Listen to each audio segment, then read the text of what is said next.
We're gonna go fish. Oh, look at that. These urchin style baits are everywhere right now, and for good reason. They are catching good fish, lots of fish, big fish. I've been fishing them for a little while now, and there are some things that I've learned that I want to share with you, and some things that I wish I would have known before I started throwing them and before I started buying them. Some of it's good, some of it not so much, so let's get into them.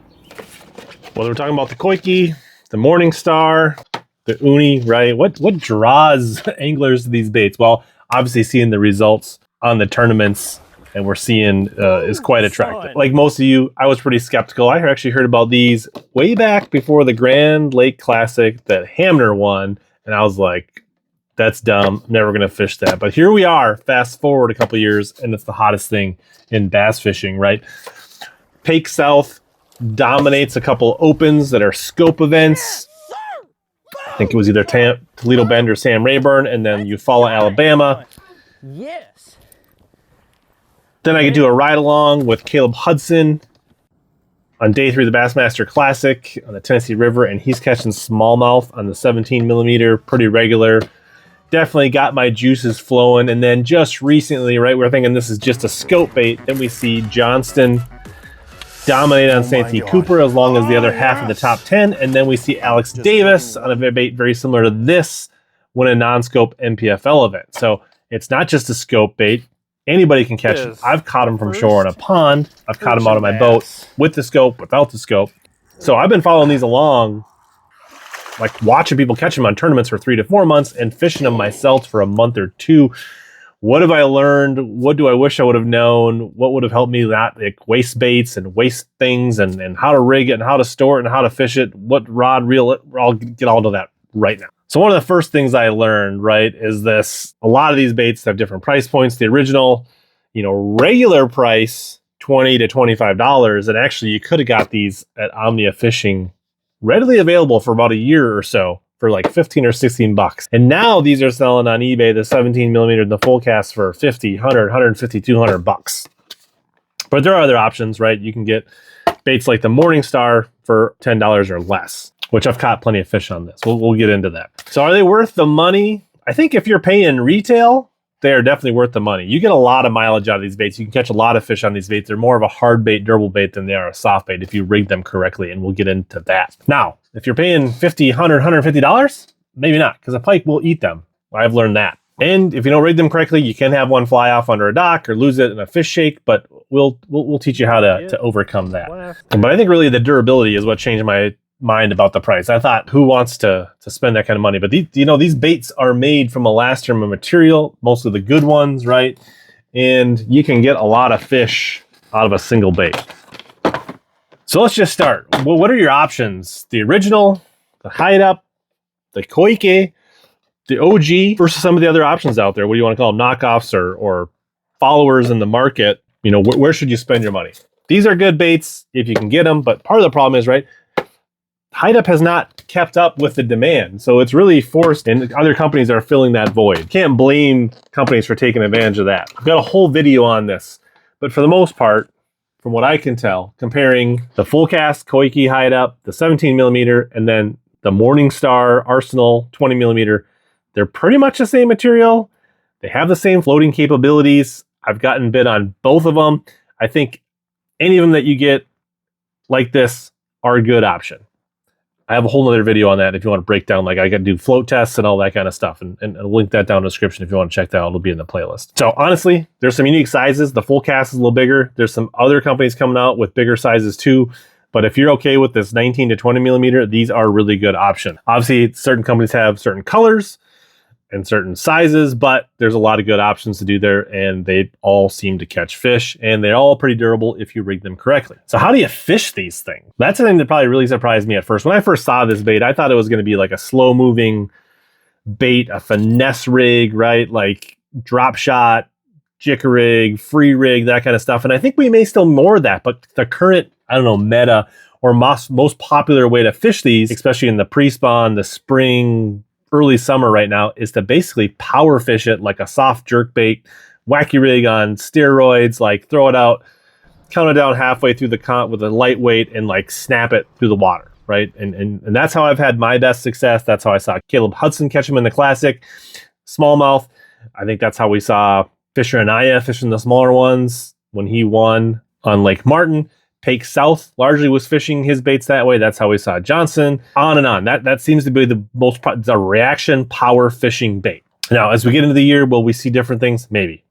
But that's where the weighting comes in, and we'll get into rigging. You want to keep these things, you don't want them to sink too fast. You want, when you stall them out, you want them to kind of hang, stall, suspend like a jerkbait or a fluke. And it moves a ton of water. So it definitely has drawing power, which is attractive, I think, as an angler, to be able to move fish when you're fishing around cover and draw attention from fish that maybe you would ignore more subtle baits. As far as like, how do they eat it? Is it a nibble? Is it a bump?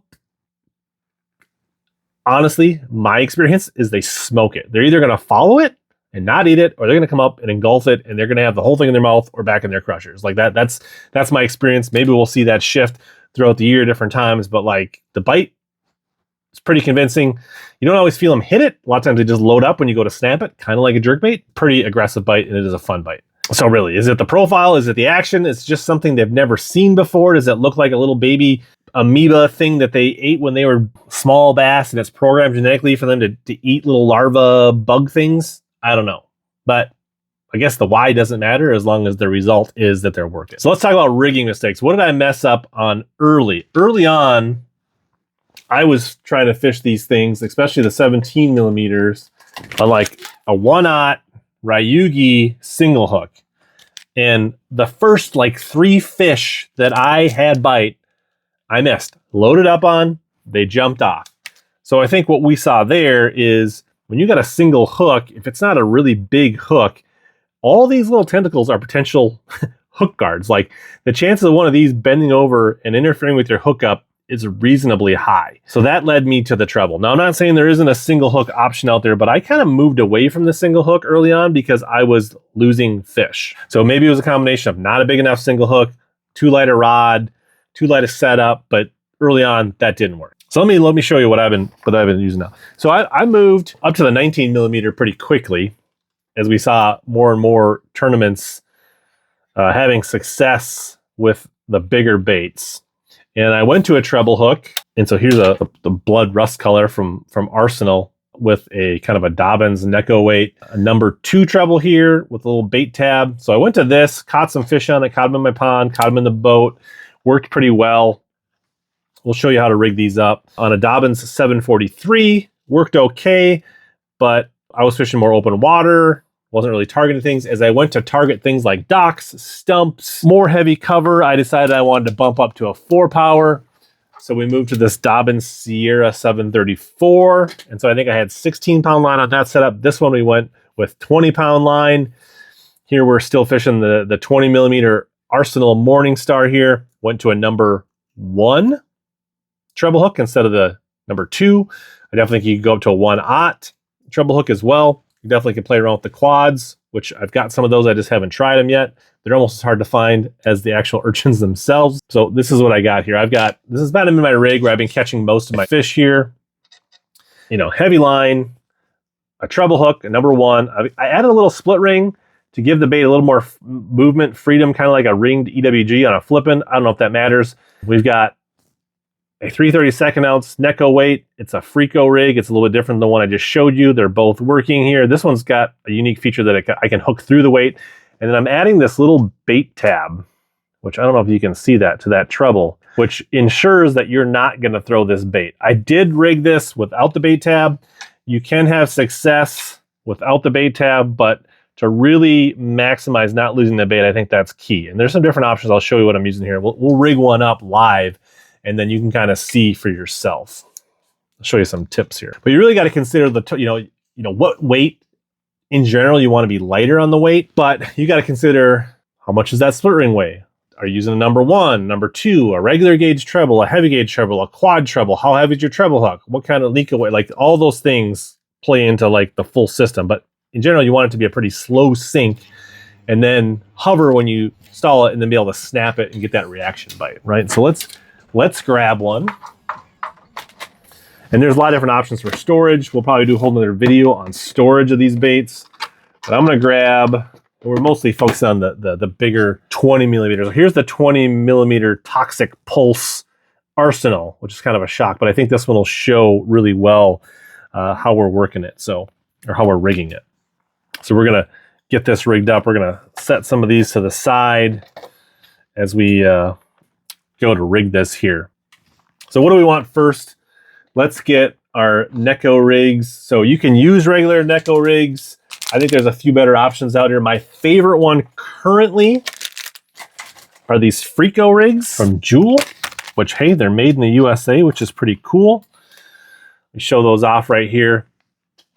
The interesting thing here is they fit flush to the bottom of the bait. They fit really well on both the full cast and the 20 millimeters, but they've got ribs to hold your bait in place, and then they've got a hole there which you can put your hook through to make sure it's secured. So we got our bait, we got our Neko rig here. A couple other tips here. These can be hard to get into your bait. They can be a little tricky. The other thing we're gonna want here, here's the tabs I'm using, the bait pegs. I'll try to put links to everything down in the description to help you able to find these. Here's another cool thing is these are actually pretty good Neko weights as well that you can use. They hold really well. They're really easy to insert. These are the Z-Man Shroom weights, which is a really good option. I'll show you this here. And they make a lot of great lightweights. These are designed to go into Z-Man products. They have a nice wire. The wire is kind of similar, right? So you can use these weights. The only thing is you won't be able to hook your hook into this to secure it, but you can use this to kind of reline up that original hole. And these things push in super, super easy. Like this thing just goes right into the bait. Like one of the easiest ways to rig, and as long as you don't mind having a little black or green pumpkin knob sitting on the bottom, these rig, you can trim the weight or the little wire if you want, but like this is super easy to rig. Now what I've been doing, because these weights are kind of a pain to get in, you can use this shroom weight either as a weight itself, or you can use it to kind of like work in and out of the bait a couple times, and it kind of will create a good little pilot for you to get your other Neko weight in there. You can kind of bore out that plastic a little bit where that hole is, because these holes aren't all the same size. They're not always to find, but this is a good option to kind of get kind of a hole started if you want. Or you can use it as a Neko weight itself. I'll link to these. These are pretty good to have either way. So that's kind of option there. And then we're gonna get this Frico weight in here. And this can be a little tricky to work in there, but it's worth it once you do. All right, so you can see there, we've got it pushed all the way through. We'll let it pull back a little bit here. And this actually is good because this green one is kind of translucent, unlike the green pumpkin ones, but you can kind of work this back into the bait a little bit. And you kind of just want, you do end up with a little bit of like a silver bottom, silver tip. You could take a Sharpie marker to that. You could powder paint these if you want to as well. But basically, we get that so it's mounting flush on both sides. It's in there, and it's nice and centered in the bait. So now let's get a treble. Our number one, here I'm using an Owner ST36. Number one. Number two is about as small as I would go. On a 20 millimeter, I would even consider going up to a 1/0. So here we got our treble hook. I don't have the ring attached to this one, but we could definitely add a ring like I did on the other rods here. So then we are just going to basically get just a little bit of the plastic on both sides and come through that and get plastics on both sides and in that weight. So now we've got the weight and double amount of plastic. This thing is probably 95% locked on there, but this is the creme de la creme right here, is taking one of these little tiny, and these things are, you get like whatever, 50 of these. This is the size 2, the 100 pack, sorry, size 2 bait pegs. And you could make these yourself. You could use other little bobber stops. You could cut a little chunk of plastic out of the box. The Morningstar comes in with a hole punch, right? Any kind of little something. You could use another piece of a worm. If you've got one of these baits that you've worn out, or a Ned bait, you could put anything. But I think just getting another little something on there to catch on that barb so this thing can't flip off. and we're just going to slide it on and just push it over the barb and push it down. Now this thing is locked. Like, this thing does not come off. I've caught dozens and dozens of fish on a single bait with this rig and having a lot of success covering this around cover. So there you go. You know, don't be worried about spending $10, $25 on a bait, because with this style rig, you can catch a ton of fish as long as you don't hang it in a stump. Get yourself a good lure retriever pole. You can get them out if needed. And this is ready to rig, you know, 1/8 ounce, 3/32 ounce, number 1, number 2 treble hook up to a 1/0. Heavy line, this is a power technique in my opinion. You can hook them, get them come to the boat flipping almost all the fish that I'm catching on this. The other really cool thing you can do is if you have a split ring on your treble hook, you can easily add a little tiny drop shot weight. You can do tungsten, you can do lead, whatever you want. The nice thing about lead is if it's too heavy, you can take your little scissors or your snips or your side cutters and just trim a little off and get it floating just the way you want it. And also, if you don't have like super tiny 1/16, 1/8 ounce, 3/32 ounce lead weights, you can take a 1/4, 3/16 and just keep trimming it till you get it down to the right weight. So that's another option. The only thing I don't like about this is that if I'm skipping it around docks, trees, laydowns like I have been, I feel like this dangling weight is going to make it not skip as well. So that is something to consider. But one advantage to this is I do have this rigged with a little bait tab, but for some reason, if this gets off the bait tab by not having a weight in your urchin, your coike, is this will probably float up and you can actually get your bait back. So those are kind of some of the pros and cons. The other thing is, like, if you're fishing this more on the bottom and not ripping it like we talked about, this will actually, right, that will pull down and this thing will be like a little mini drop shot. This thing will float up. So maybe as we get into summer, we start fishing more structure. We start fishing our rig like this with a little bit heavier drop shot weight and we let it get down there. You know, maybe we go to this little bit bigger 3/8 ounce Bass Tech tungsten free weight and hang that on there. And now we've got a little miniature structure jigger rig drop shot. Lots of options. We're going to learn so much. Treble hook limitations. Lesson learned. We call this number 4 here. Public enemy number 1 is, I don't know if docks are like this everywhere in the country, but in Minnesota, we've got a lot of like roll-in docks that have chains and axles and bars and boat lifts, and the treble hook does not play well with those. So get yourself a lure retriever pole, be willing to go in there, or just work your bait. I mean, you can pull fish out to the edges, so that is an option, but just be normal. This thing is not weedless. It is not snagless. It will hook wood. It will hook brush. So be aware of that. A lot of people, you know, there's definitely some people, anglers, that are saying that the treble hook is not the way to go. You don't hook fish well, you lose them. I have not had that experience. I think I've caught every single fish except for one, and it was like less than 12 inches when it popped off. If you're running into losing fish with a treble hook, you can check out other options, but I think it's very effective, other than maybe around cover and working it through cover. I've heard some anglers talk about using double frog hooks instead of the treble, so that's an option as well. But there is a next step for me, is to figure out what is going to be my single hook rig option.